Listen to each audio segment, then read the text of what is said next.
नमस्कार, आप देख रहे हैं नैतिक भारत न्यूज, वो मंच जहां जनहित, सच्चाई और सवालों को सबसे पहले जगह मिलती है। मैं हूं साक्षी और अब शुरुआत करते हैं इस वक्त की सबसे बड़ी और अहम खबरों के साथ। पैठण में संत एकनाथ षष्ठी के अवसर पर आने वाले हजारों श्रद्धालुओं के लिए पिछले 8 वर्षों से प्रसाद वितरण की सेवा लगातार जारी है। भक्तिभाव के साथ यह सेवा हर साल की जा रही है, जिससे दूर दूर से आने वाले श्रद्धालुओं को इसका लाभ मिल रहा है। संत एकनाथ षष्ठी यात्रा के दौरान पैठण में हर वर्ष बड़ी संख्या में श्रद्धालु पहुंचते हैं। श्रद्धालुओं के लिए पिछले 8 वर्षों से प्रसाद वितरण की सेवा की जा रही है। इस सेवा के अंतर्गत हर साल लगभग 50 कुंटल प्रसाद और करीब 5 लाख रुपए तक का प्रसाद श्रद्धालुओं में वितरित किया जाता है।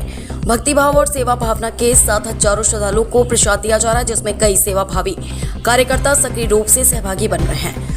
इस सेवा कार्य में रामेश्वर सुसे, ज्ञानेश्वर उगले, कृष्ण भराट, अनिल औटे, ज्ञानेश सुसे, नकुल हजारे, ऋषि औटे, वसीम शेख, गोपाल लखोटिया सहित कई कार्यकर्ता अपनी सेवा दे रहे हैं। सभी के सहयोग से यह प्रसाद वितरण सेवा हर वर्ष श्रद्धा और भक्ति के साथ संपन्न हो रही है, जिसके श्रद्धालु भी सराहना कर रहे हैं। संवाददाता SK घोटके, पैठण से। महोत्सवानिमित्त महाराष्ट्राच्या कानाकोपऱ्यातून अनेक भाविक पैठणला येत असतात। ही संख्या लाखोंच्या घरात असते। बरेचसे वारकरी दिंडी बरोबर येतात, त्यांची ठिकठिकाणी जेवणाची व्यवस्थित व्यवस्था असते, परंतु काही स्वतंत्ररित्या बसने येतात, मोटरसायकलवर येतात, गाडी बैलात येतात।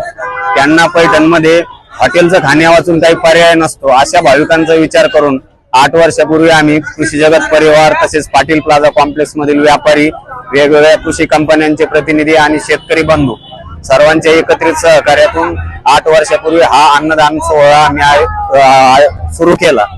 हे अन्नदान सोहळ्याचे 8वे वर्ष असून सलग 3 दिवस सकाळी 10 ते संध्याकाळी 5 वाजेपर्यंत पुरी भाजीचं आयोजन आम्ही दरवर्षी करत असतो।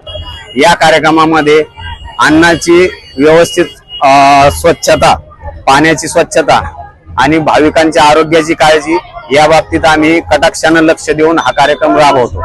धन्यवाद।